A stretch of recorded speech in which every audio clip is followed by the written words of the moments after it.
네, 대학원 인공지능 특강 2주차 수업 내용을 동영상으로 여러분에게 제공하도록 하겠습니다. 자, 오늘 강의는 머신러닝 접근 방법의 유형에 대해서 일단은 설명을 해보도록 하겠습니다. 머신러닝 유형은 크게 세 가지 유형으로 나눌 수가 있는데요. 첫 번째는 슈퍼바이즈 러닝이라 해서 이거를 우리가 감독 학습이라 합니다. 그 다음에 unsupervised learning이라 해서 이것은 비감독 학습이라고 합니다. 혹은 비지도 학습이라고 합니다. unsupervised learning은. 그 다음에 이제 reinforcement learning은 이걸 강화 학습이라 해서 세 번째 학습 방법이 되겠습니다. 이 감독 학습은 특징이 뭐냐면 트레이닝 데이터, 즉 훈련 데이터가 원하는 아웃풋 라벨을 갖고 있는 것을 특징으로 합니다. 그래서 훈련 데이터가 원하는 라벨을 갖고 있다고 해서 이것을 감독학습이라고 우리는 명칭을 붙이고요. unsupervised learning, 즉 비감독학습은 감독학습과 다르게 트레이닝 데이터가 원하는 아웃풋을 포함하지 않습니다. 슈퍼바이즈 러닝과 언슈퍼바이즈 러닝의 큰 차이점은 훈련 데이터가 원하는 라벨을 갖고 있는가, 갖고 있지 않는가에 대한 큰 차이를 갖고 있습니다. 그 다음에 reinforcement learning은 우의 슈퍼바이즈 러닝과 언슈퍼바이즈 러닝과는 다른 학습 방법입니다.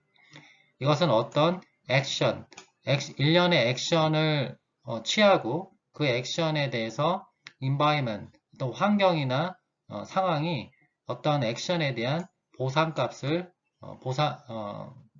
출력을 하게 됩니다. 그래서 어떤 액션과 보상의 상호작용에 의해서 학습을 해 나가는 방법입니다. 자세한 것들은 계속 강의를 진행하면서 설명을 하도록 하겠습니다. 자, 지금 보고 계시는 슬라이드는 머신러닝 유형의 시각화 시켜서 여러분들이 쉽게 머신러닝을 적용할 수 있는 유형을 파악할 수 있도록 그림을 그린 것입니다. 이쪽 일단은 크게 4개의 디멘전으로 분할이 되는데 첫 번째 디멘전을 보면 슈퍼바이즈 러닝, 즉 감독학습이고 출력, 즉 이 학습의 출력이 이산적일 때, 디스크리트 할 때 그거에 해당되는 응용 분야가 뭐냐면 클래시피케이션, 분류와 인식이 있습니다. 학습 방법은 슈퍼바이즈 러닝이고 출력이 디스크리트 할 때, 그때 머신러닝의 작업, 타스크, 유형은 뭐냐면 클래시피케이션과 인식이 되겠습니다. 두 번째, 이 사분면을 보면, 이쪽 디멘전을 보면 감독 학습과 출력이 연속적일 때는 해당하는 응용 분야가 리그레션에 해당됩니다. 이것을 우리가 획일화 하고 이 리그레션은 어떤 변수가 주어졌을 때 주어지지 않는 변수를 예측하거나 추정하는 방식입니다. 앞서 설명한 이쪽 디멘전과의 차이점은 출력이 리그레션은 컨티뉴어스 하다는 것을 우리가 알 필요가 있습니다. 자, 세 번째 디멘전은 클러스터링이라는 기술이 있는데 이것은 비감독 학습, 즉 unsupervised learning이고 이 학습 방법의 출력이 이산적일 때는 우리가 적용할 수 있는 응용 분야는 클러스터링, 즉 군집화 기술을 쓸 수 있습니다. 이 클러스터링에 대해서도 계속 강의를 하면서 설명을 하도록 하겠습니다. 그리고 마지막 디멘저널티 리덕션 부분이 있는데 이것은 unsupervised learning, 비감독 학습이면서 출력이 연속일 때 우리가 응용할 수 있는 분야는 차원 축소라 해서 디멘저널티 리덕션이라고 우리는 얘기를 합니다. 그래서 계속 강의를 진행하면서 여러분들이 이 4개의 디멘전에 있는 응용 분야들을 이해할 수 있도록 설명을 하도록 하겠습니다. 자, 지금 보고 있는 슬라이드는 머신러닝 학습 방법 및 모델 구조에 따른 학습 방법과 학습 문제의 이그젬플을 보여주고 있습니다. 자, 여러분들 이전 슬라이드에서 감독학습, 즉 슈퍼바이저 러닝에 대해서 제가 간단하게 설명을 드렸는데 이 감독학습을 적용하는 문제, 즉 타스크, 여러분들 저번 시간에 머신러닝의 그 3개의 중요한 요소에 대해서 제가 설명을 드렸죠. 그게 이제 PT2로 설명을 했습니다. P는 performance, T는 task, E는 experience를 나타냅니다. 여기서 학습 문제라는 것은 T에 해당되는 task에 해당되는 겁니다. 즉 감독학습 방법을 써서 감독학습을 통해 해결할 수 있는 task의 example은 인식, recognition, 분류, classification, 진단, diagnosis, 예측, prediction, 해기, regression 등이 있습니다. 자, 무감독 학습인데 이것은 비감독 학습이나 똑같은 용어입니다. 즉, unsupervised learning을 지칭합니다. 그래서 우리가 무감독 학습, 비감독 학습, 비지도 학습, unsupervised learning은 다 같은 용어입니다. 자, 비감독 학습을 통해 우리가 풀 수 있는 머신러닝의 타스크는 군집화, 클러스터링, 밀도 추정, density estimation, 차원 축소, dimensionality reduction, 특징 추출, picture extraction이 있습니다. 자, 이런 부분들에 대해서는 좀 더 우리가 강의를 진행하면서 살펴보도록 하겠습니다. 그 다음에 강화학습이 있는데 이건 reinforcement learning이라 해서 이것은 시행착오, trial and error, 보상함수, compensation function, 동적 프로그래밍, dynamic programming 등을 써서 학습을 진행합니다. 자, 강화학습에 대해서도 우리 다음에 계속되는 슬라이드에서 더 살펴보도록 합시다. 자,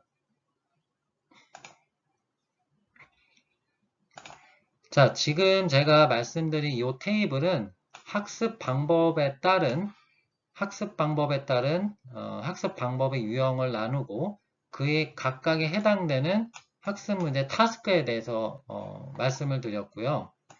자, 아래 테이블은 모델 구조와 그 모델 구조에 대응되는 표현 방법, 그 다음에 그 모델 구조와 표현을 쓰는 기계학습 모델, 즉 머신러닝 모델의 이그젬플을 보여주고 있습니다.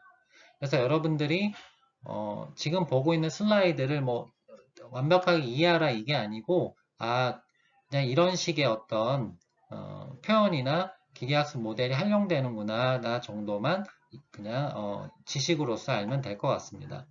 일단은 머신러닝 모델 구조는 크게 5가지로 나눌 수가 있습니다. 첫 번째 논리식, 두 번째 규칙, 룰, 함수, 펑션, 트리, 그래프로 머신러닝 모델 구조를 5개로 나눌 수가 있습니다. 우리가 머신러닝 모델을 구성할 때 보통 이 5가지의 모델 구조를 써서 머신러닝 모델을 형성하게 됩니다. 자, 모델 구조가 논리식일 때는 표현 방법은 명제 논리, 수러 논리, 프롤로그 프로그램으로 우리가 표현을 하게 됩니다. 명제 논리라는 건 true and false 같은 거죠. 수러 논리는 뭔가 질문을 던졌을 때 그 질문에 대한 답을 하는 형식으로 되는 것이죠. 자, 이렇게 우리가 논리식을 썼을 때 기계학습 모델의 이그젬플은 버전 스페이스 혹은 기납적 논리 프로그래밍에 우리가 활용을 할 수 있습니다. 자, 여러분들 이 지금 말씀드리는 거를 이해 못해도 좋으니 그냥 이 지금 설명하는 것만 잘 들으시길 바랍니다. 자, 모델 구조가 규칙일 때는 if then 규칙, 그 다음에 결정 규칙이 있습니다. 자, if then이라는 것은 조건을 달고 그 조건을 만족시키면 그 다음 조건으로 가고 그 조건을 만약에 만족시키지 않으면 만족하지 않는 조건으로 가고 그걸 이제 우리가 if then 규칙이라 하죠. 그런 규칙을 써서 우리가 할 수 있는 거는 answering and capturing입니다. 질문과 대답이죠. 내가 질문을 했을 때 누군가가 대답을 해주는, 그걸 기계가 대신 해주는 것들을 우리가 기계학습을 구성할 수가 있습니다. 자, 그 다음에 함수가 있어요. 자, 함수. 자, 대부분의 머신러닝 모델은 함수로 표현됩니다. 자, 대부분의 머신러닝 모델은 뭐다? 함수로 표현이 돼요. 함수로. 자, 함수의 표현은 시그모이드 함수, 다항식 커널 등 굉장히 무궁무진합니다. 무궁무진해요. 그러니까 머신러닝 모델을 간략화해서 모델링하면 대부분 함수로 표현되고 그 내부의 복잡한 표현들만 우리가 좀 더 다른 규칙으로 다루면 대부분 머신러닝 모델은 함수로 우리가 표현이 됩니다. 그래서 함수를 표현할 수 있는 기계학습 모델은 뭐가 있냐면 신경망, 그 다음에 RBF망, 그 다음에 SVM, 서포트 벡터 머신, 커널 머신이 있어요. 자, 여러분들 아는 학생들도 많겠지만 딥러닝 기술은 이 신경망에 기반을 합니다. 이 신경망도 결국 함수로 기본적인 구조는 돼 있다라고 여러분들 알고 있으면 좋겠어요. 그래서 함수가 머신러닝 모델에서는 중요하다 이렇게 돼 있고, 그 다음에 네 번째 모델 트리가 있습니다. 트리가 있는데 트리는 데이터 구조론이나 알고리즘이나 데이터베이스에서 많이 쓰이는 데이터 구조 형식입니다. 이런 거 이제 유전자 프로그래밍, 제너틱 프로그래밍, 립스 프로그래밍이 있어요. 이런 거 이제 디시전 트리, 제너틱 프로그래밍, 뉴럴 트리 같은 걸 쓰게 됩니다. 특히 이런 트리 형태는 디시전 트리에 많이 쓰게 되는 거죠. 이런 트리. 자, 그 다음에 그래프가 있어요.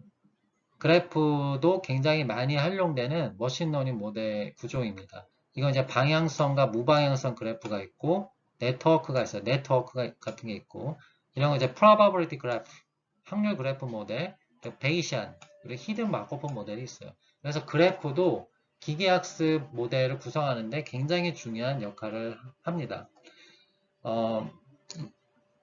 배경에 대한 지식을 설명을 하면 딥러닝이 나오기 전에는 이 그래프라든가 규칙 논리식이 나름 그래도 머신러닝 모델을 구성하는데 굉장히 많은 역할을 했었습니다.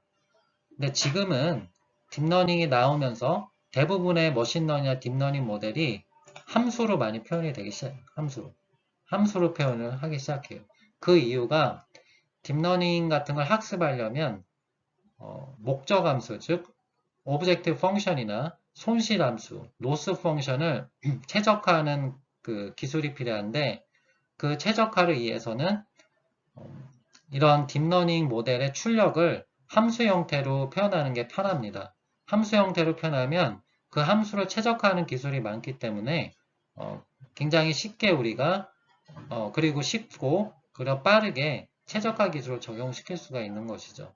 그래서 현재는 머신러닝 모델이 함수를 표현하는 게 인기가 많다라고 배경 지식으로 알고 있으면 좋겠습니다.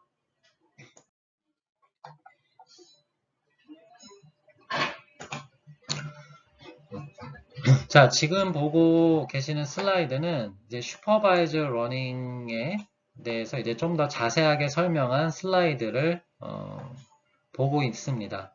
그래서 슈퍼바이저 러닝은 감독 학습이라 했고, 그것의 특징을 우리가 살펴보면, 자, 감독 학습은 라벨드 트레이닝 데이터, 즉 트레이닝 데이터가 라벨링이 돼 있을 때 그 라벨링된 트레이닝 데이터로부터 모델을 학습한다 이렇게 돼 있어요. 자, 이거에 대해서 계속 예시가 나올 텐데 이 라벨됐다라는 거는 트레이닝 데이터를 구성하는 각각의 요소 데이터에 우리 사람이 개입을 해서 어떤 숫자나 글자를 표기하는 거를 라벨링이라 합니다. 예를 들어 우리가 강아지하고 고양이를 구분하는 머신러닝 모델을 만들고 싶어요. 그러면 강아지 사진에는 숫자 2를 부여하고 고양이 사진에는 숫자 2를 라벨링해서 그 고양이하고 강아지 사진을 입력받아서 강아지하고 고양이를 분리하는 모델을 구성을 할 때, 그것을 훈련을 할 때, 강아지는 1로 표기하고 고양이는 2로 표기한 영상을 훈련 데이터로 쓰는 겁니다. 그런 방식을 우리가 슈퍼바이저 러닝이라고 해요. 그래서 라벨드 트레이닝 데이터라는 거는 훈련 데이터를 우리가 모았을 때 그 훈련 데이터를 우리 사람이 개입을 해서 수기로 표기한 거를 나타냅니다. 자, 그거를 이해하면 되고요. 그 다음에 두 번째 특징은 new data, 즉 unseen data. 이거는 뭐냐면 new data 혹은 unseen data는 뭐냐면 훈련에 사용되지 않은 데이터를 우리가 new data 혹은 unseen data라고 얘기합니다. 그래서 훈련에 사용되지 않은 새로운 테스트 혹은 unseen 데이터가 들어왔을 때 classification, 분류나 prediction, 예측을 하는 것을 우리가 supervised learning이라고 합니다. 자, supervised learning에서 supervised라는 거는 refer to, 뭘 의미한다, set of sample, 샘플의 집합을 의미하는데 where desired output signals and or labels are already known 이렇게 돼 있죠. 즉, supervise라는 용어가 가리키는 것은 우리가 획득하기 원하는 신호 혹은 라벨이 이미 알려진 샘플들의 집합의 셋이다 이런 뜻이에요. 즉, 슈퍼바이즈라는 거는 한국말로 바꾸면 이제 감독, 지도 이렇게 바꿀 수 있는데 그것은 이미 우리가 원하는 결과를 그 머신러닝 모델을 설계하는 사용자나 엔지니어들이 이미 알고 있다는 얘기입니다. 이미 라벨링이 다 돼 있는 거예요. 테스트 샘플도. 그래서 우리가 원하는 타겟 값을 이미 알고 있는 것이죠. 그래서 이제 이 슈퍼바이저 러닝의 타스크에 해당되는, 즉 적용 가능한 분야는 대표적인 게 클래시피케이션, 즉 분류 혹은 레코니션 타스크, 분류 혹은 인식 타스크, 그 다음에 리그레션 타스크, 회귀 타스크가 있어요. 회귀라고 합니다. 회귀. 자, 이거를 글자로 쓰면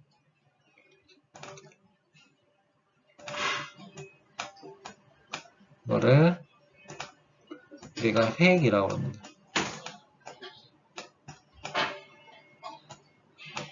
이 리그레션 타스크를 우리가 회귀라고 그래요. 회귀라고 됐고요.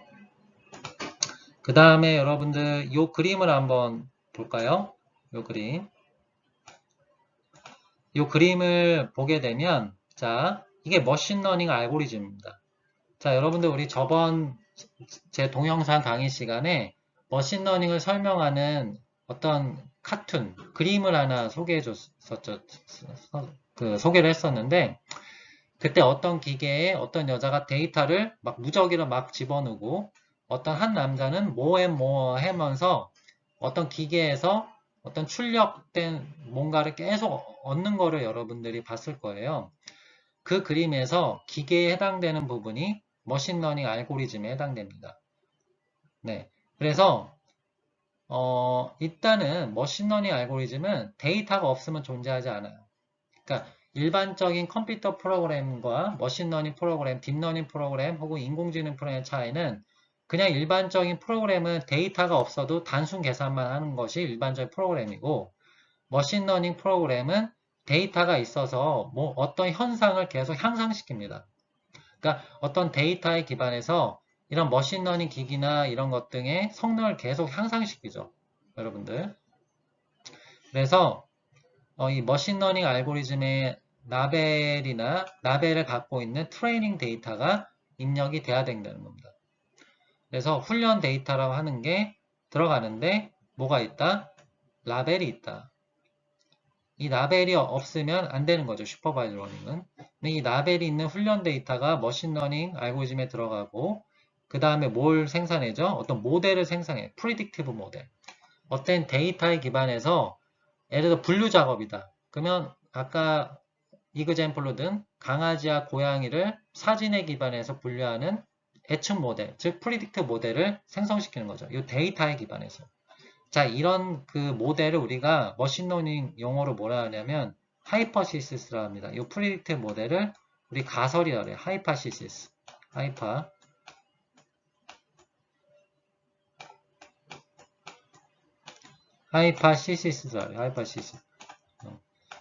하이파시시스라고 합니다. 자, 그래서 이런 예측 모델이 형성이 되면 이제 이 예측 모델을 평가를 해야 되잖아요. 그것을 평가를 하기 위해서 이런 새로운 데이터가 입력이 되고 그 새로운 데이터가 예측 모델에 들어갔을 때 우리는 프리딕션 하는 거죠. 예를 들어 새로운 데이터가 고양이 사진이다. 그럼 고양이 사진이 예측 모델에 들어가면 이 예측 모델은 고양이 사진의 고양이의 특징을 파악해서 여기에 고양이가 있으면 고양이라고 분류하고 고양이가 없으면 강아지라고 분류를 하는 거죠.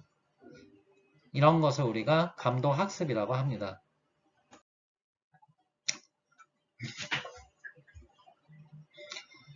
자, 지금 보고 있는 슬라이드는 감도학습을 우리가 수학적으로 약간 formal definition.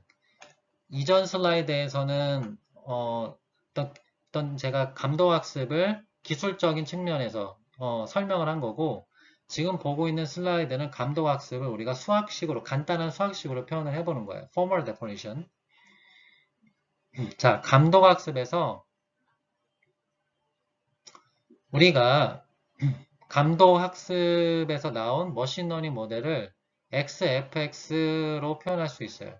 자, 여기서 X는 입력 샘플이에요. 입력 샘플이고 FX는 입력 샘플을 받았을 때 머신러닝 모델의 출력값을 우리가 FX라고 표현을 합니다.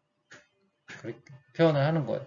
그래서 여기서 X는 입력 샘플, FX는 입력 샘플 X를 받았을 때 머신러닝 모델의 출력값을 우리 FX라 합니다. 그러면 슈퍼바이저 러닝 감독학습의 정의는 predict function fx를 우리가 추정하는 거예요. 만드는 거예요. 훈련 데이터를 통해서. 그러면 이런 predict function을 만들었을 때 새로운 샘플 x가 왔을 때 이 fx의 출력값에 따라 우리가 세 가지로 나눕니다.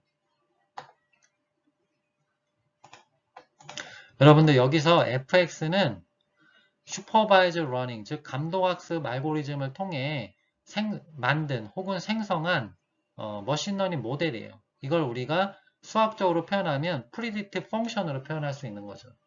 그 이전 슬라이드에 설명했듯이 머신러닝 모델을 우리가 표현하는 5가지 방법 중에 이거는 펑션, 즉 함수를 통해 감독학습을 표현을 한 겁니다.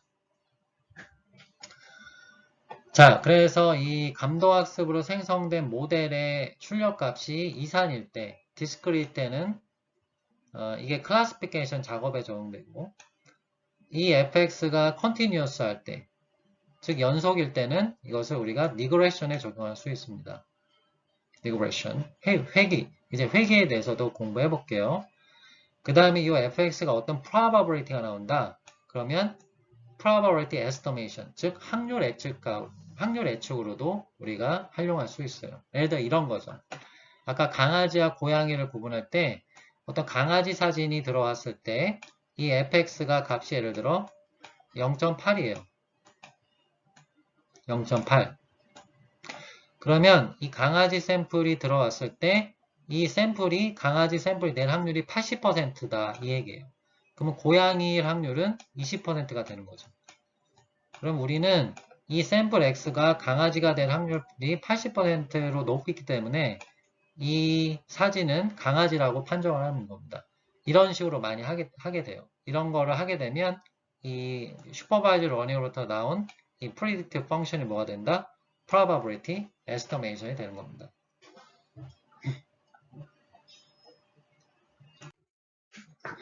지금 보고 있는 슬라이드에서는 슈퍼바이저 러닝의 example application에 대해서 설명을 하고 있는데요. 자, 슈퍼바이저 러닝, 즉 감독학습에 우리가 적용되는 응용 애플리케이션을 보면 첫 번째는 크레딧 리스크 어세스먼트가 있습니다. 이건 이제 신용 위험도 평가라 해서 입력 샘플 X가 어떤 고객의 속성과 관련된 구입 어떤 패턴을 입력으로 받고 이 감독 학습 알고리즘을 통해 어떤 머신러닝 모델 fx를 만들면 이 머신러닝 모델 fx가 어떤 고객이 현재 어떤 물건을 구입을 할 때 그것을 승인할지 안 할지를 결정하는 모델입니다. 그래서 이런 유형의 모델에서는 고객의 신용도 위험도를 자동으로 머신러닝 모델이 평가를 하는 응용이라 할 수가 있습니다. 그래서 고객의 신용도에 따라 현재 고객이 물건을 구입할 때 그것을 승인할지 아닐지를 결정하는 모델이라 할 수 있고요. 자, 두 번째 응용은 Disease Diagnosis가 있습니다. 이건 이제 질병 진단 시스템이 될 수 있고요. 이것은 이제 병원에서 응용할 수 있는 시스템인데 이때 입력 샘플 X는 property of patient라 해서 환자의 증상이나 속성을 얘기할 수 있습니다. 환자가 지금 어떤 속성과 증상을 갖고 있는지, 그리고 어떤 질병의 유무를 알아보기 위해 어떤 테스트를 진행했는데 그 테스트 결과라든지 이런 어떤 그 환자의 속성이나 증상을 입력으로 넣으면 이 머신러닝 모델에 의해 생성된 모델은 그 질병에 이 걸렸는지 질병에 걸리지 않았는지를 판단을 해주고 좀 더 어떤 인텔리전트하고 좀 더 어드밴스된 디지즈 다이그노시스 시스템은 이런 특정 질병 유형에 대해서 어떤 치료 방법이 좋은지, 여기서 세라피는 치료 방법인데 recommended therapy는 어떤 특정 유형 질병에 대해서 거기에 딱 맞춤형으로 질병 치료를 추천을 하는 것입니다. 자, 이런 식으로 병원에서 응용을 할 수 있는 애플리케이션이 있고요. 그 다음에 세 번째는 전통적인 응용인데 페이스 레코니션이 있습니다. 이건 이제 얼굴 인식이라 해서 요 그림과 같이 사람의 얼굴을 포함한 영상이나 비디오가 입력이 되면 이 영상이나 비디오에 있는 사람이 누구인지 자동으로 인식해서 그 사람의 이름 혹은 아이덴티피케이션, 이름을 혹은 아이디를 출력을 하게 됩니다. 그래서 이제 이 페이스 레코니션에서는 입력이 얼굴을 포함한 영상이나 비디오가 되고 출력은 그 영상의 얼굴이 누구인지를 식별하는 그런 역할을 하는 머신러닝 모델을 우리가 학습을 할 수가 있습니다. 자, 네 번째는 오토매틱 스티어링으로 자율주행 자동차의 응용에 우리가 활용을 할 수가 있습니다. 그래서 입력 X는 이 오른쪽 그림과 같이 차의 앞부분에 카메라를 설치를 해서 차가 주행할 때 주행하는 장면을 카메라 혹은 비디오로 카메라로 비디오를 우리가 찍어서 생성을 하게 됩니다. 그럼 이때 입력 X는 도로 상황을 포함하는 어떤 비디오가 되고 이 각각의 도로 상황을 나타낸 비디오를 머신러닝 모델 알고리즘을 통해 모델을 형성을 하면 이 여기 스티어링 휠이라는 거는 운전대를 자동으로 조정할 수 있는 그리고 운전대 각도를 자동으로 조정할 수 있는 머신러닝 모델을 구축할 수가 있는 것입니다.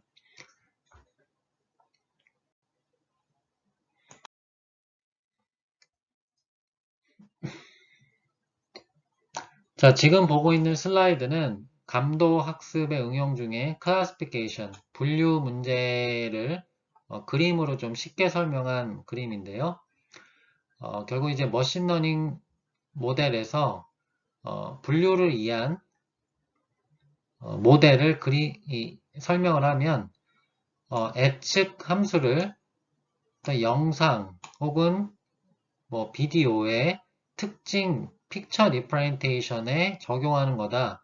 근데 뭘 얻기 위해서 to get the desired output 우리가 원하는 출력을 얻기 위해서 어떤 특징 표현을 예측 함수에 적용하는 거라 할 수 있다라고 설명을 하고 있습니다.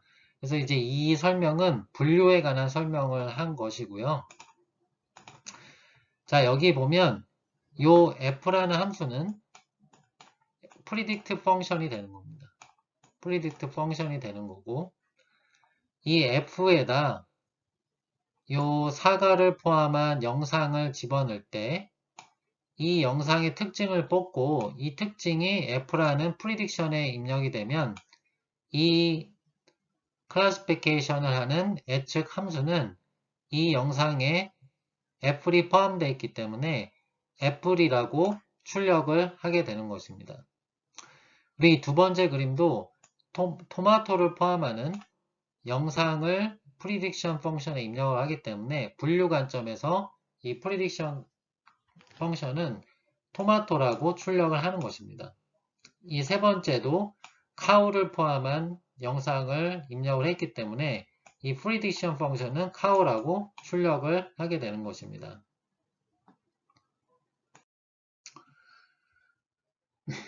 자, 지금 보고 있는 슬라이드는 감독학습의 분류 기법에 대해서 훈련과 테스팅에 대해서 설명을 하고 있습니다. 자, 감독학습과 비감독학습도 마찬가지지만 머신러닝 모델을 우리가 구성하는 것을 트레이닝, 훈련 과정이라 하고 그 훈련 과정에서 형성된 머신러닝 모델을 평가하는 것을 우리 테스팅이라고 합니다. 자, 머신러닝에서 분류 모델을 우리가 간단한 수학식으로 표현하면 y는 fx로 표현할 수가 있습니다. 여기서 x는 영상 특징이 될 수가 있고 f는 prediction 펑션, 예측 함수고 y는 이 입력 샘플 x의 부류, 즉 클래스 라벨을 나타내는 라벨값 아웃풋이라고 보면 되겠습니다. 자, 처음에 트레이닝 과정을 살펴보면 트레이닝은 훈련 과정이라고 합니다. 이거는 감독학습 관점에서는 라벨드 이그젬플, 즉 라벨이 어노테이션 된 이그젬플을 모은 집합을 우리가 트레이닝 셋, 훈련 집합이라 하고요. 훈련 집합은 이렇게 우리가 집합 기호를 써서 표현을 할 수 있습니다. 자, 이 훈련 집합에서 x1부터 xn은 각각의 총 n개의 훈련 샘플을 얘기하고 그 다음에 y1부터 yn은 각각 훈련 샘플에 표기된 라벨 값을 나타내게 됩니다. 자, 이 훈련 과정의 목적은 뭐냐면 우리가 머신러닝 알고리즘, 좀 더 구체적으로 슈퍼바이즈 러닝 알고리즘을 활용을 해서 프리딕션 펑션 f를 추정하게 됩니다. 즉 프리딕션 펑션을 우리가 구성을 하기 위해서 이런 훈련 집합을 활용하는 것이죠. 자, 우리가 프리딕션 펑션을 예측할 때는 훈련 집합에 대한 프리딕션 에러를 최소화하는 기준으로 프리딕션 펑션 f를 형성을 하게 됩니다.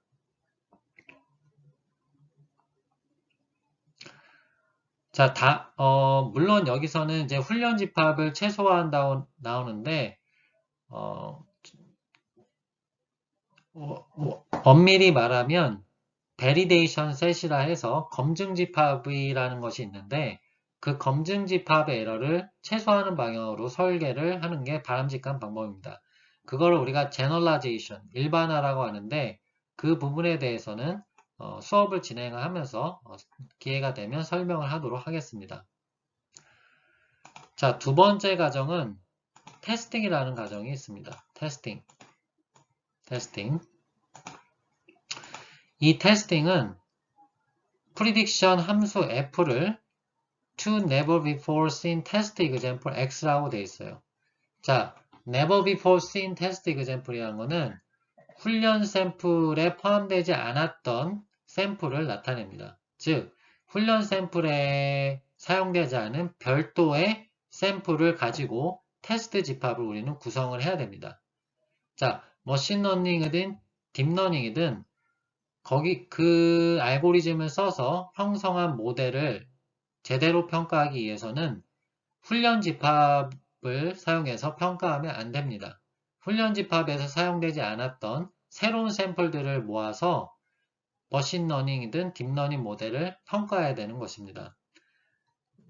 이런 취지로 이 구문에서 to never before seen test example은 훈련 집합에 포함되지 않는 샘플이라는 뜻입니다. 그래서 이 훈련 집합에 포함되지 않는 샘플, 테스트 샘플 X를 prediction 펑션에 적용해서 출력값을 우리가 얻고 그 출력값에 대해 에러를 계산을 해서 형성된 예측 모델을 우리가 평가하게 되는 것입니다.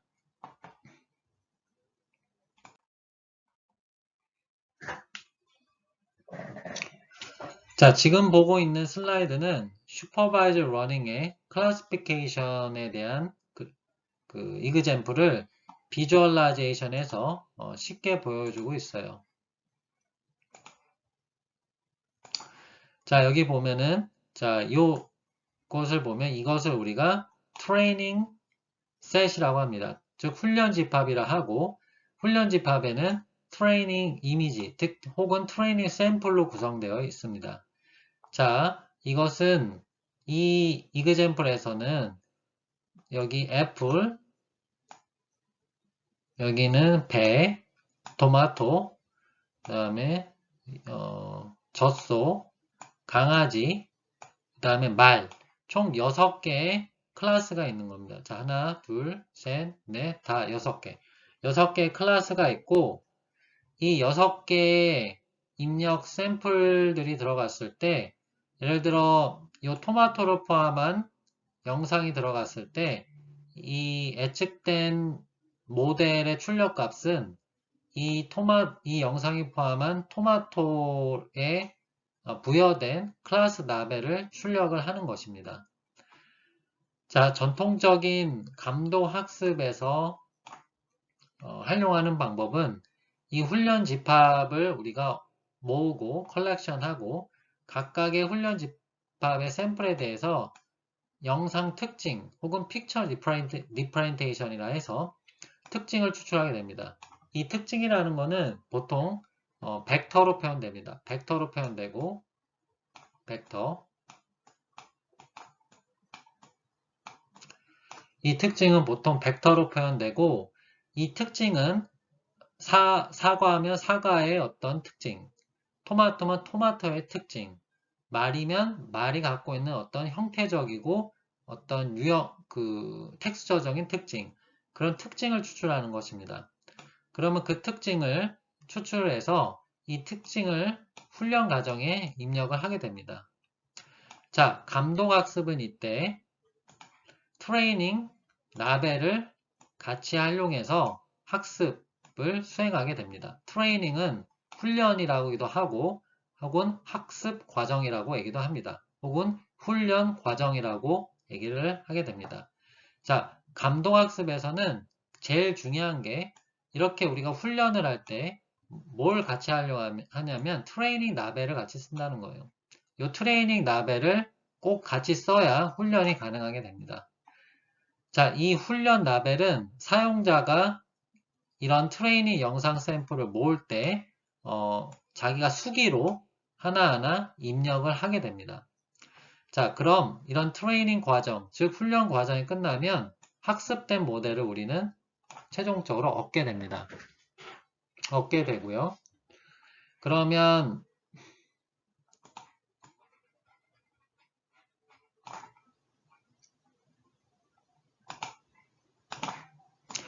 자, 여기서부터 이 빨간색으로 표시한 게 우리 트레이닝 과정이에요. 훈련 과정이고 이 훈련 과정에서 형성된 모델을 우리는 이제 테스트하게 됩니다. 그래서 이 아랫부분의 과정은 우리 테스팅 과정이라 할 수 있어요. 그래서 테스트 이미지가 있고 이 테스트 영상이 똑같이 이거와 똑같은 방법으로 특징을 추출을 합니다. 특징을 추출하고 그 특징 추출한 게 훈련 과정에서 형성된 모델에 입력돼서 이 사진이 지금 애플, 사과를 포함하고 있잖아요. 사과를 포함한다 그러면 이 예측 모델은 애플이라고 표기를 해주는 거죠. 혹은 애플을 나타내는 아이디를 표기를 하게 됩니다. 자, 이것이 감도학습의 가장 중요한 클래시피케이션 혹은 레코니션의 훈련과 테스트 과정을 아주 그림으로 쉽게 표현했다고 볼 수 있습니다. 그리고 대부분의 머신러닝 그 모델 훈련과 테스트 과정은 이 그림으로 간략하게 표현될 수 있습니다. 자, 여러분들 지금 보고 있는 슬라이드에서 전통적인 머신러닝 모델의 훈련과 테스트 과정을 잘 숙지를 하기 바랍니다. 딥러닝 알고리즘은 머신러닝 모델과 큰 차이점이 뭐냐면 나중에 자세하게 설명을 하겠지만 이 부분이 없습니다. 자, 이걸 일단 지우고요. 전통적인 머신러닝 과정과 딥러닝 과정의 가장 큰 차이는 이게 없어요. 즉, 딥러닝 과정은 특징 추출하는 부분을 삭제하게 됩니다. 전통적인 머신러닝 모델 설계에서는 특징 추출과 특징 선택이 굉장히 중요한 문제이지만 딥러닝으로 넘어와서는 이 특징 추출을 우리 수행하지 않습니다. 바로 이 영상이나 비디오가 바로 훈련 과정에 활용돼요. 이것이 딥러닝 모델의 가장 큰 장점이고 전통적인 머신러닝 모델과의 큰 차이점입니다. 자, 이 점에 대해서는 나중에 우리 딥러닝 모델을 공부를 할 때 혹은 강의를 할 때 좀 더 아주 자세하게 설명을 하도록 하겠습니다.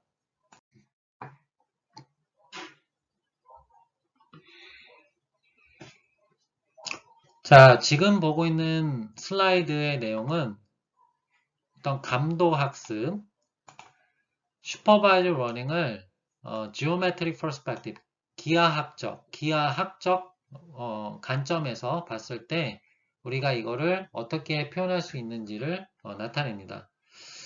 그래서 이거는 이제 참고로 알아뒀으면 좋겠는데요. 우리가 어떤 입력 샘플을 벡터 형식으로 표현합니다. 자, 여러분, 제가 이전 슬라이드에서 Picture Differentiation, 특징 표현이라는 것을 얘기했어요. 어떤 영상 샘플이 주어졌을 때 우리는 그 영상 샘플을 특징으로 표현해서 벡터 형태로 표현을 할 수가 있습니다. 그렇게 벡터 형태로 표현을 한 후에 그 특징의 벡터를 두 개 혹은 여러 개의 클래스 중 하나에 할당하는 것으로 우리는 감도학습의 분류 문제를 기하학적 관점에서 표현을 할 수가 있습니다. 그래서 이 아래 그림을 보게 되면 x1, x2, 2차원의 우리 선형 공간이 그림으로 표현되어 있는 걸 볼 수 있습니다. 자, 우리 어떤 입력 샘플을 2차원 벡터, 즉 특징 표현으로 표현해서 그것을 좌표계에 표시했더니 이렇게 지금 제가 그리고 있는 이 점으로 표현됐다고 가정을 해보세요. 자, 이 좌표에서 우리는 세 개의 공간으로 분류할 수 있는데 R1 공간, R2 공간, R3 스페이스로 나눌 수가 있습니다. 자, 이 R1은 부류 1의 공간, R2는 클래스 2, 즉 부류 2 공간, R3는 클래스 3, 부류 3 공간이라고 할 수가 있습니다. 자, 이때 이 입력으로 지금 찍힌 이 샘플은 R1 공간에 있기 때문에 R1 공간에 해당하는 부류에 속한다고 볼 수가 있는 것이죠. 그래서 감도학습을 우리가 기하학적 관점으로 표현을 하면 any decision rule, 어떤 평가 규칙은 input space, 즉 input 특징 공간을 decision region으로 분리하는 것이다. 그것은 decision boundary에 의해서 분리된다라는 거죠. 자, decision boundary는 이 그림에서 빨간색으로 표시된 거를 우리가 판정 경계라고 합니다. 그리고 이 판정 경계에 따라 우리는 세 개의 영역으로 쪼갤 수가 있는 거죠. 그리고 입력 샘플이 이 세 개의 공간에 할당된 부분에 그 부분에 해당되는 부류로 판정되는 것입니다. 자, 이런 식으로 우리는 분류를 기하학적 관점으로 표현을 할 수가 있습니다.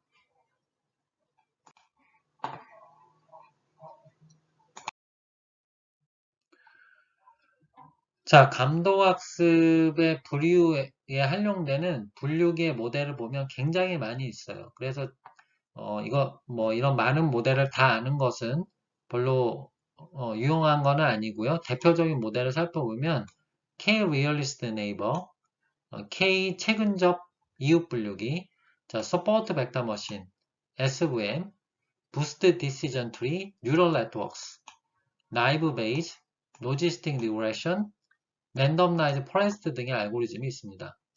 자, 여러분들이 앞으로 공부를 수업을 해서 다룰 내용은 가장 대표적인 거는 뉴럴 네트워크, 신경망이 있고 그 다음에 서포트 벡터 머신도 시간이 되면 다룰 생각입니다. 이 서포트 벡터 머신은 딥러닝이 폭발적으로 인기가 있기 전에 가장 많이 활용된 분류 기법입니다. 굉장히 좋은 알고리즘이었는데 딥러닝이 출전을 하면서 이제 거의 쓰지 않은, 더 이상 이제 많이 쓰지 않는 알고리즘이 돼 버렸고요.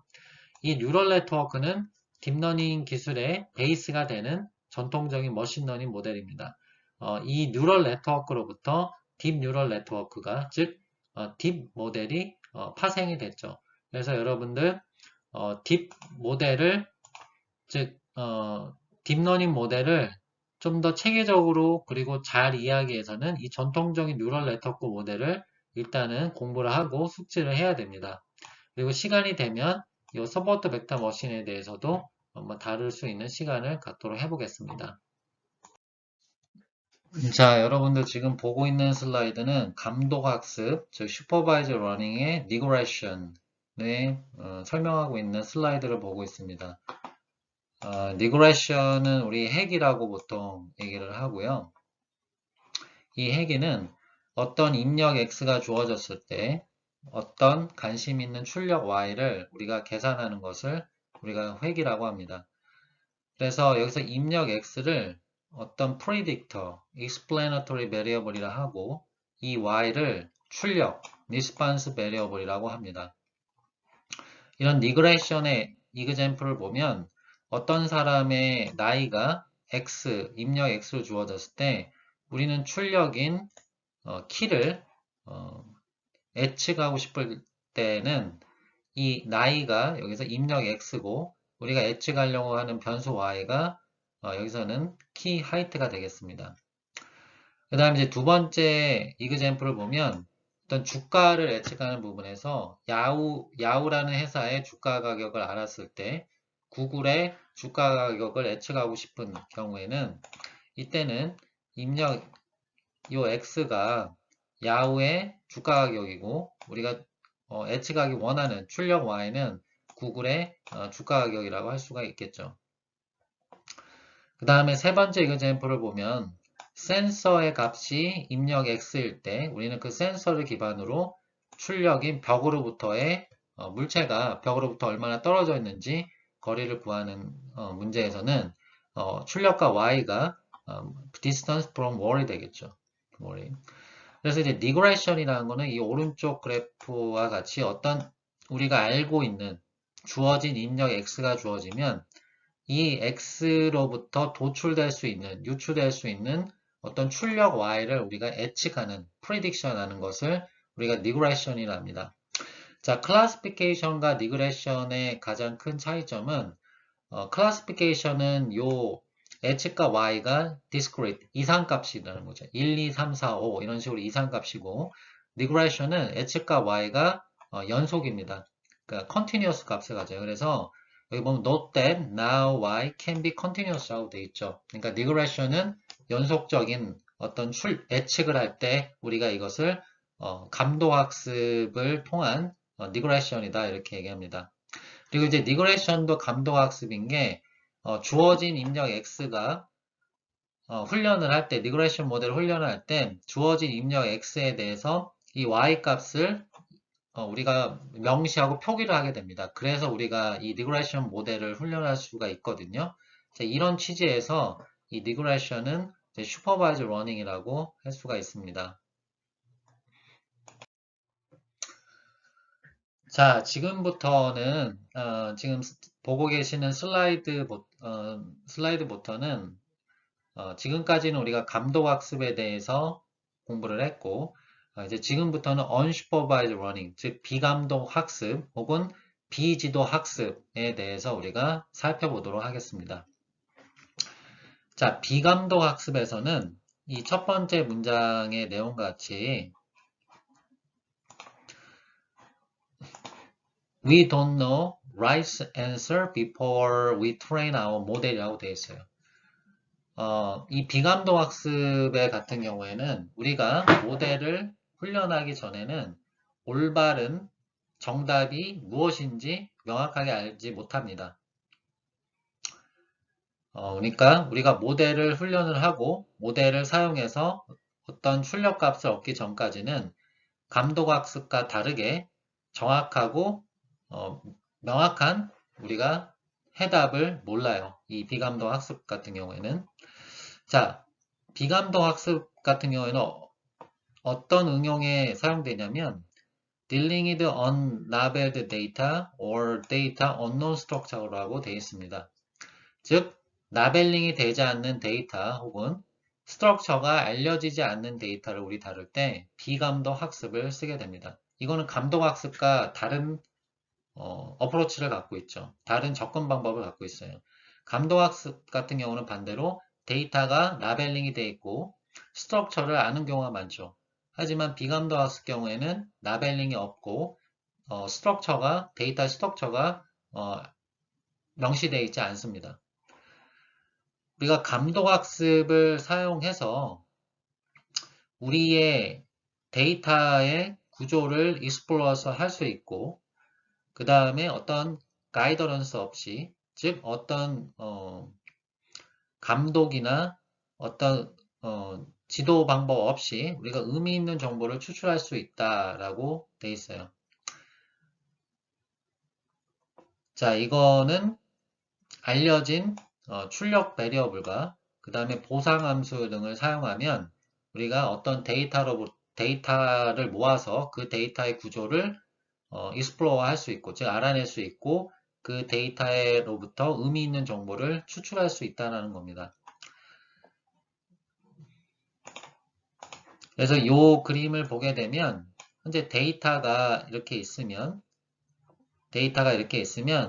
비감독 학습 알고리즘, 즉 unsupervised learning 알고리즘을 쓰면 이건 군집화의 예제입니다. 클러스터링을 하는데 이건 이제 다음 슬라이드에서 얘기를 하겠지만 이거를 이제 우리가 군집화라 하고 군집화라는 것은 같은 종류의 오브젝트를 한 곳으로 모아주는 것을 우리 군집화라고 합니다.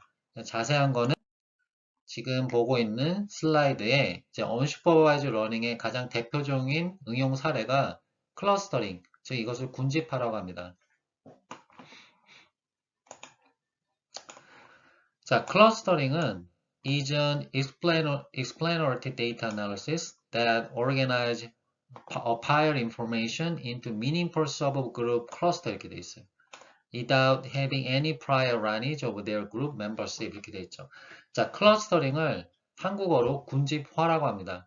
이 군집화는 explanatory, 즉 뭔가를 밝히는 데이터 분석이다 이렇게 돼 있는데 어떤 정보나 오브젝트가 주어지면 그 오브젝트나 정보의 부류 라벨은 없는 상태에서 그것을 의미 있는 어떤 그룹으로 묶어주는 것을 우리가 군집화라고 합니다. 이 군집화를 수행할 때 이 말이 있죠.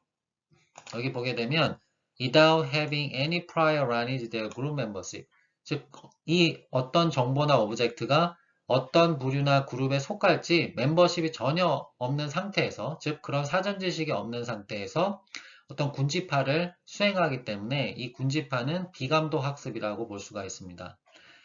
자, 여기 오른쪽에 군집화를 수행하는 illustration, 예시를 한번 보세요. 자, 여기 보게 되면 x1, x2가 있죠. 이 x1, x2는 어떤 정보나 오브젝트를 특징으로 표현한 겁니다. 즉, 2차원의 특징으로 표현한 거예요. 자, 전통적인 머신러닝에서는 반드시 있는 가정이 어떤 입력이 주어졌을 때 그 입력을 픽션 리프레젠테이션, 즉 특징 표현으로 변환하게 됩니다. 즉, 머신러닝 모델을 구축하기 전에 원래 입력을 그 해당하는 특징으로 우리가 변환을 하게 됩니다. 그래서 여기 보면은 이걸 우리가 픽처 리프레젠테이션이라 하고 이것을 우리가 픽처 리프레젠테이션이라고 이 픽처는 뭐죠? 자, 우리 2차원의 벡터로 표현이 된 거예요. 이거를 우리가 픽처 리프레젠테이션이라고 합니다. 자, 여기 보게 되면 클러스터링이 can be applied organized on level data into three distinct groups based on similarity their feature x1, x2 이렇게 돼 있어요. 자, 이거 무슨 얘기냐면 이 군집화가 지금 unlabeled data 즉 각각의 데이터가 어느 부류 혹은 그룹에 속할지 그거를 표기하는 라벨이 없는 상태에서 이런 데이터들의 군집화를 적용하면 이 각각의 오브젝트를 우리가 특징 표현으로 전환을 하고 그 각각의 특징을 이게 2차원 베타 표현으로 하기 때문에 베타 사이의 거리를 구할 수 있을 겁니다. 즉, 저기 보세요.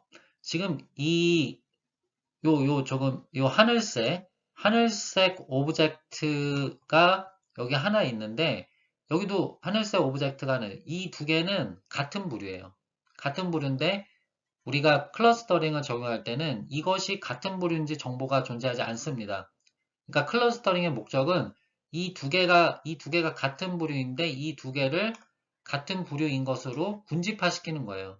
자, 그러기 위해서는 가장 기본적으로 해야 될 게 뭐가 있겠어요? 이 두 개 오브젝트 사이의 거리를 재는 겁니다. 거리를 재는 거예요. 거리. 이 거리를 우리가 재면 이 두 개 오브젝트가 얼마나 서로 유사한지 similarity를 구할 수 있죠. 이걸 이제 유사도 similarity라고 얘기를 하거든요. 그 유사도를 우리가 구할 수 있겠죠. 그래서 군집화라는 결국 각각의 이런 오브젝트나 정보를 특징 표현으로 하고 그 특징 표현의 거리, 즉 similarity, 유사도를 구해서 유사도가 가까운 것끼리 이렇게 모아주는 겁니다. 자, 여기 여러분들 지금 그림을 보게 되면 각각의 세 개의 클러스터가 생기게 되는데 클러스터 1, 클러스터 2, 클러스터 3이 되는 거예요. 즉 이런 데이터에 클러스터링을 적용하면 세 개의 우리 클러스터, 즉 군집화 그룹을 이룰 수가 있는 겁니다. 이런 거를 우리 비감독 학습의 군집화라고 해요. 그래서 이런 군집화 기술이 어디에 쓰이냐면 클러스터링 웹 서치 리절트라는데 우리가 사용될 수 있어요. 여러분들 웹사이트를 보면 수많은 종류의 웹사이트의 타입이 있죠. 뭐 여기 보면 스포츠도 있고 그 다음에 경제신문도 있고 그 다음에 사회신문도 있고 여러 가지의 어떤 그 기사 섹션이 있잖아요. 그걸 일일이 사람이 분류해서 그룹화 시키려면 굉장히 많은 소요 시간이 걸리겠죠. 왜냐하면 웹에는 정말 방대한 빅데이터가 존재하잖아요. 그 많은 웹사이트를 종류별로 군집화시킨다는 걸 사람이 한다는 거는 그거는 정말 너무 힘든 일이고 할 수 없는 일이죠. 이런 거를 머신러닝 모델 엔진을 구성을 해서 자동 군집화를 수행하게 됩니다. 그래서 여기서 사용되는 머신러닝 엔진에서는 비감독 학습을 통해 비감독 학습 모델을 만들고 그 모델이 클러스터링을 진행을 하게 됩니다. 그러면 클러스터링 하게 되면 지금 여러분이 보고 있는 슬라이드 이그젬플을 보면 car가 있죠, car. 자, car라는 자동차와 관련된 어떤 웹사이트를 모아서 군집화 시켜준 겁니다. 이 car라는 건, 자, 포토, 사진에 관련된 거, 게임에 관련된 컴퓨터 게임, 그 다음에 뭐 위켄드, 뭐 주말에 뭐 액티비티 이런 거에 관련된 것들. 그래서 예를 들어 이런 것만 하면 어떻게 하겠어요? 예를 들어 웹사이트가 자동차에 관련돼 있어요. 그러면 그 웹사이트에 왜 적혀 있는 정보가 있겠죠. 글자나 뭐 그림이 있겠죠. 그래서 자연어 처리 같은 걸 통해서 그 글자의 의미를 분석한 다음에 그게 자동차와 많이 관련돼 있어요. 그러면은 자동차와 관련된 곳에 군집화 시키는 겁니다. 왜냐하면 자동차란 개념에 가깝기 때문에 그 가까운 곳에 웹사이트를 분류를 시켜주는 거죠. 자, 이런 거는 어때요?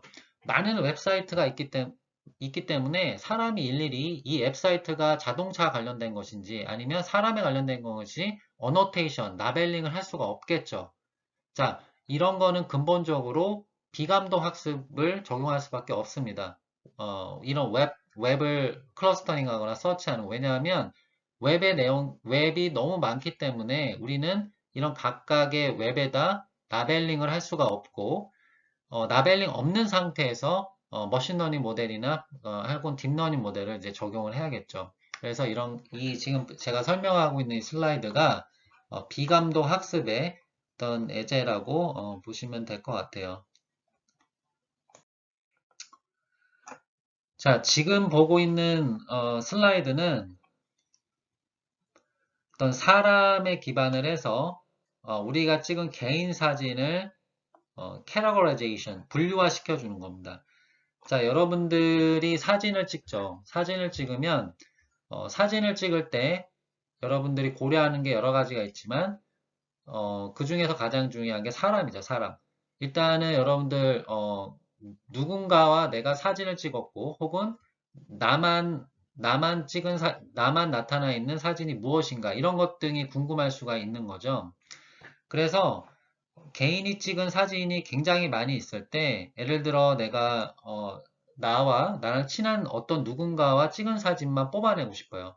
그럼 이제 그런 응용에서는 어떤 사진에 나랑 친한 어떤 친구가 둘이 동시에 나타나는 사진들만 모아서 군집화 시킨 다음에 나한테 보여주는 응용 어떤 엔진을 만들고 싶은 겁니다.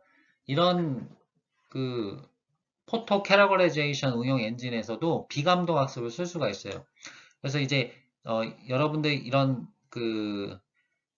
이제 HAC라는 클러스터링 기술을 적용을 하면 여기 보이는 사진에서처럼 예를 들어 이 남자 사진만 나타나는 사진이 여기 이렇게 세 장이 있죠. 이 세 장만 따로 이렇게 모아주는 겁니다. 그리고 여자가 나타내는 사진이 총 4장이 있죠. 그 4장만 이렇게 따로 모아주는 거예요. 이런 거를 포토 캐러거라이제이션이라 하는데 이것도 비감도 학습의 군집화 기술을 써서 이런 응용에 적용을 할 수가 있는 겁니다. 네, 지금 보고 있는 슬라이드는 비감도 학습의 디멘저널티 리덕션에서 이것을 우리 차원 축소라고 합니다. 비감도 학습 방법 중에는 차원 축소라고 하는 부분이 있는데 이거는 뭐냐면은 우리가 특징을 추출하거나 특징을 표현하는 거를 우리가 특징 프로세싱이라고 보통 얘기를 하게 됩니다. 근데 이 특징 프로세싱을 할 때 우리가 잡음이 있을 수가 있어요. 데이터로부터 어떤 잡음을 먼저 제거를 하고 그 데이터의 특징을 표현을 우리 하는데 그 데이터의 잡음을 우리가 제거를 하기 위해서 어떤 데이터의 차원을 축소를 할 수가 있습니다. 그래서 데이터를 컴프레션 한다. 데이터를 압축을 시켜서 스몰로 디멘저널 서브스페이스에 우리가 특징을 뽑고 중요한 정보, 그러니까 그 데이터의 어떤 특징을 표현하는 중요한 정보는 유지를 하면서 표현은 간단하게 하는 것입니다. 그러니까 어떤 정보는 유지하면서 차원을 줄이더라도 어떤 중요한 정보는 유지할 수 있도록 우리가 설계를 하는 것이죠. 그래서 이 그림에 보면 이렇게 3차원의 특징이죠. 이거는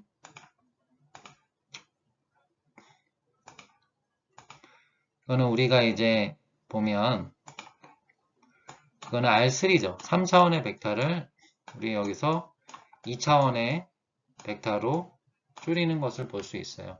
이렇게 어떤 벡터의 차원을 줄이지만 정보를 유지하는 기술, 이거를 비감도 학습의 Dimensionality Reduction, 차원 축소라고 얘기를 합니다.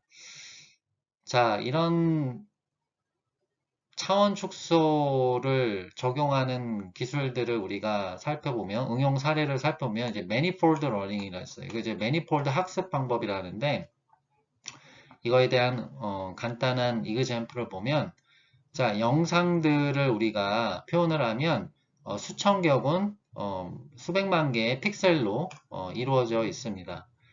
그러면 이제 이 오른쪽의 그림은 뭐냐면 서로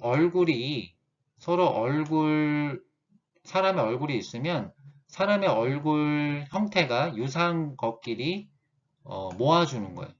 근데 이거는 이제 군집화가 아니고 이 각각의 영상으로부터 어떤 특징을 추출한 다음에 그 특징을 매니폴드 공간이라는 곳에 매핑을 시켜서 예를 들어 비슷한 얼굴 자세라든가 아니면 비슷한 얼굴 모양이라든가 이런 것들 모아주는 것을 우리가 매니폴드 러닝이라 합니다.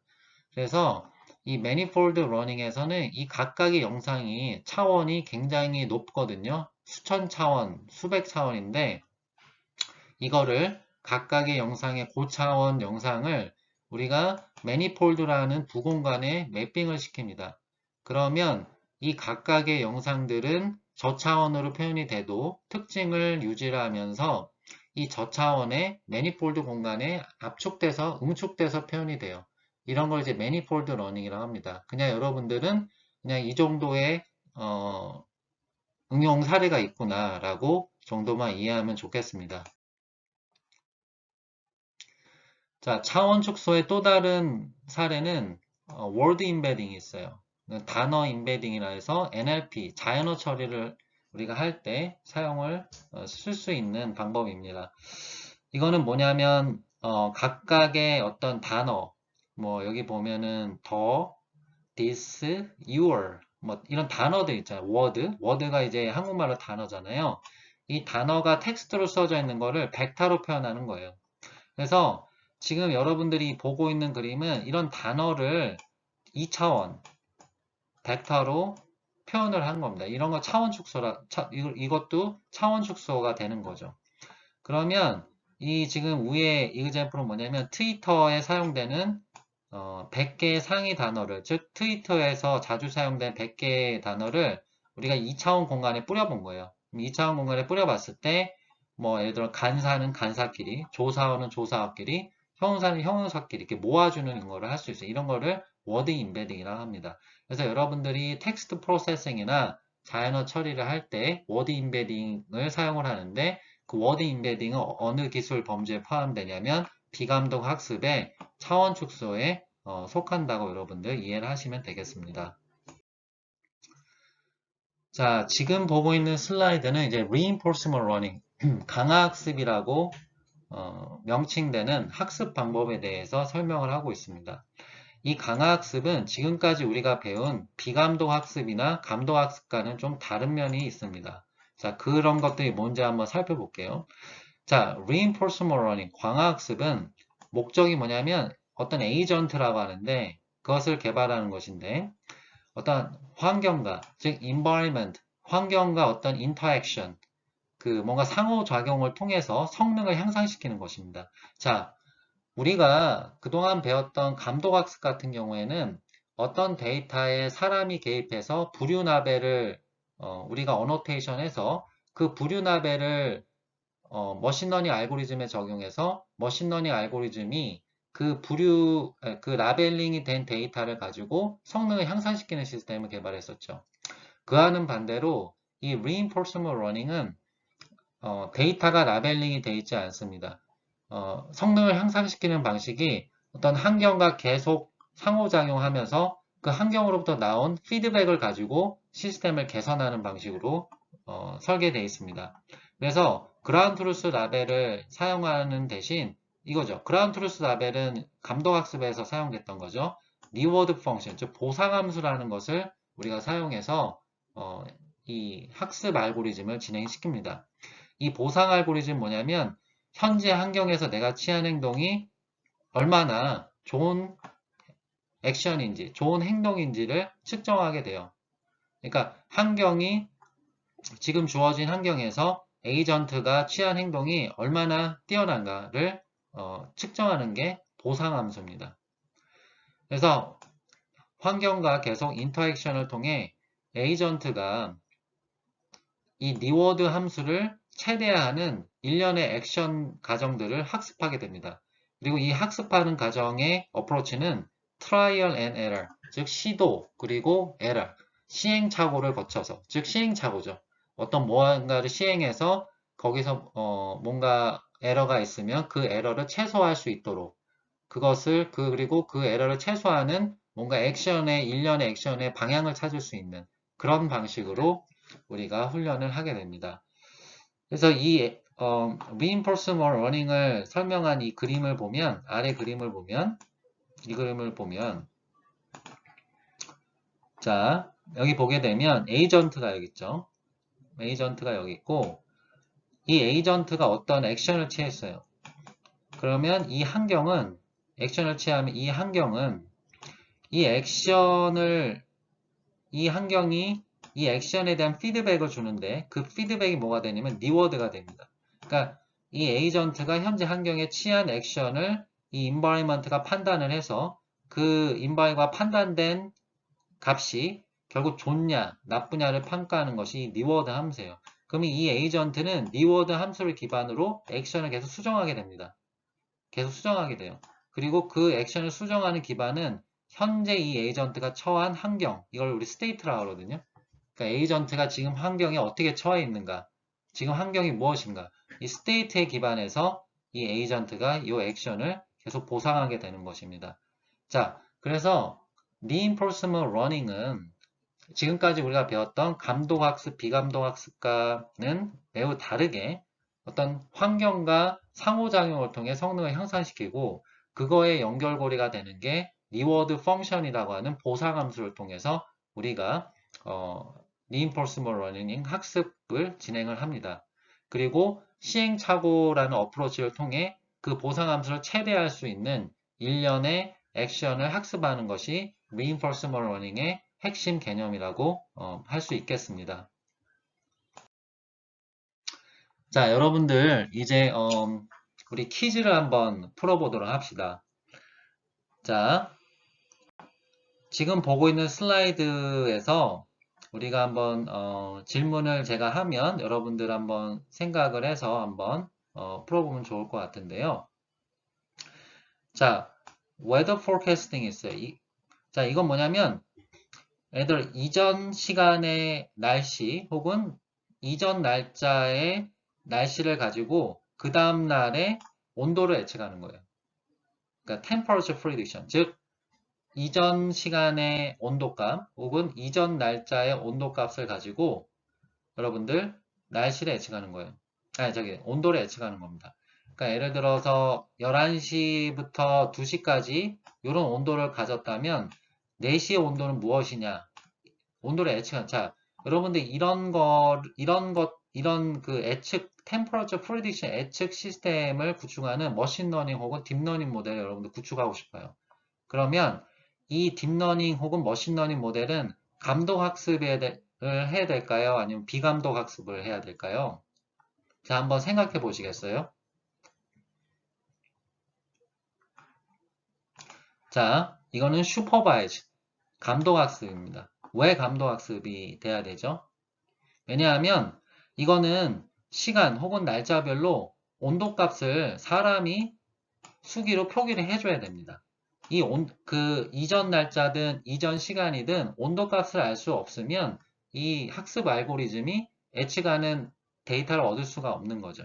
그렇기 때문에 이런 온도 예측 시스템을 구축하기 위한 방법은 감독학습입니다. 그러면 감독학습일 때 여기서 라벨 값은 무엇이 될까요? 무엇이 될까요? 템퍼러처가 되겠죠, 당연히. 우리는 이제 라벨링을 어노테이션 할 때 템퍼러처를 당연히 어노테이션 하겠죠. 자, 그럼 이런 응용 사례는 클래시피케이션 분류 문제입니까? 아니면 리그레션 해기 문제입니까? 자, 온도가 이상값이에요, 연속값이에요?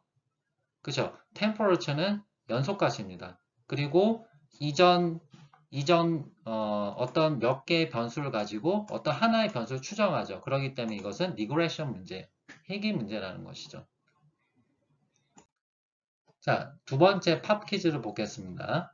지금 요 아래 그림을 보게 되면 face detection, 이거는 얼굴 검출이라는 응용 사례를 보여주고 있어요.